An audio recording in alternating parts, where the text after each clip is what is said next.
tem uma temperatura de fusão mais baixa, então naquelas temperaturas que eu atingi ali de pico, né, foram suficientes para fundir ele, então ele acaba se misturando ali, né, com o alumínio que está sendo misturado. Tá? Então, por isso que forma essas bandas aqui.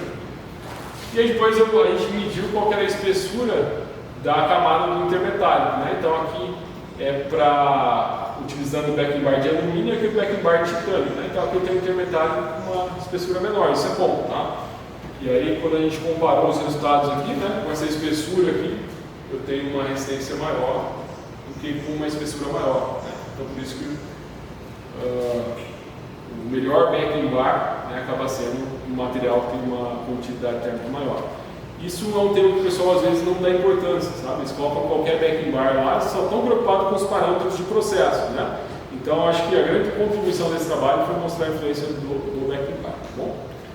E aí depois entra numa parte mais metalúrgica aqui, né, que eu não vou entrar em detalhes com vocês, né, mas em algum momento aqui, né, eu formo um eudético, né, e esse eudético tem uma temperatura muito baixa, e aí ele se funde, né, e aí eu formo aqui, durante a solidificação, né, alguns cracks, né, algumas trincas devido, né, à transformação de líquido para sólido, por isso que apareceu aquelas trincas, né, que eu mostrei para vocês inicialmente, tá? Mas não vou entrar em detalhes aqui.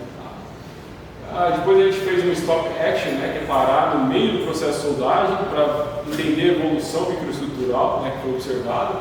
Então a gente conseguiu aqui mostrar justamente a formação do eudético, né, se vocês lembrarem que a gente conversou sobre o eudético, uma estrutura que tem uma morfologia lamelar, né? Então, aqui a gente já consegue enxergar isso. Né? Claro que eu teria que ir com um momento maior para ver a definição melhor das lamelas, mas já consigo ter uma evidência aqui de uma estrutura lamelar. E aí depois, né, a gente correlacionou isso com a temperatura de processo, né, com a temperatura máxima, e por fim, né, a gente fez uma análise da superfície. Né? Depois que eu fraturei, né, que eu fiz o insight sinceramente, fui lá olhar a superfície de fratura, e aí, né, nós observamos duas regiões distintas, né, a região 1 e 2. Na região 1 eu tenho uma fratura mais frágil, né, com cara de fratura frágil. Na região 1 eu tenho uma fratura mais útil, né, até pelo aparecimento dos vínculos. Tá? Então, na região 1, na verdade, eu tenho mais intermetálico, que é a região central, onde a temperatura é maior, consequentemente, o intermetálico é mais frágil, por isso tem esse aspecto aqui. Tá? Agora, quando eu vou mais para as extremidades, né, aí o intermetálico está mais fino, então o material acaba não fraturando o intermetálico, ele fratura, né, ou acima ou abaixo, através do mecanismo de fratura útil. Por isso que eu observo os vínculos aqui. Essas são as conclusões do trabalho. Né? A primeira conclusão, aí a mais importante, né, é a influência do backing bar. Depois eu mostrar a viabilidade da união desses dois materiais que são bem similares, né, por esse processo. Tá? E mostrar principalmente qual que é a contribuição de cada um dos parâmetros, né, na resposta que era a força do lap shear ali. E por fim, né, qual que é a condição otimizada para essa configuração aqui, né? Porque se eu mudar a espessura das chapas, né, talvez essa já não seja a melhor condição. Todas as questões, né, de transferência de calor ali também, né, quando está com espessuras maiores.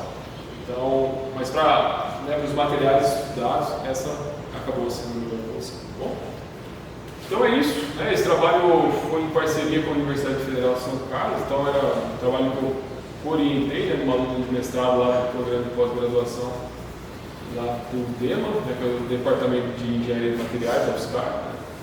E teve a contribuição, né, de um outro professor da UFSCar, e teve aqui também a contribuição de pesquisadores da Alemanha, né, onde foram realizadas ações.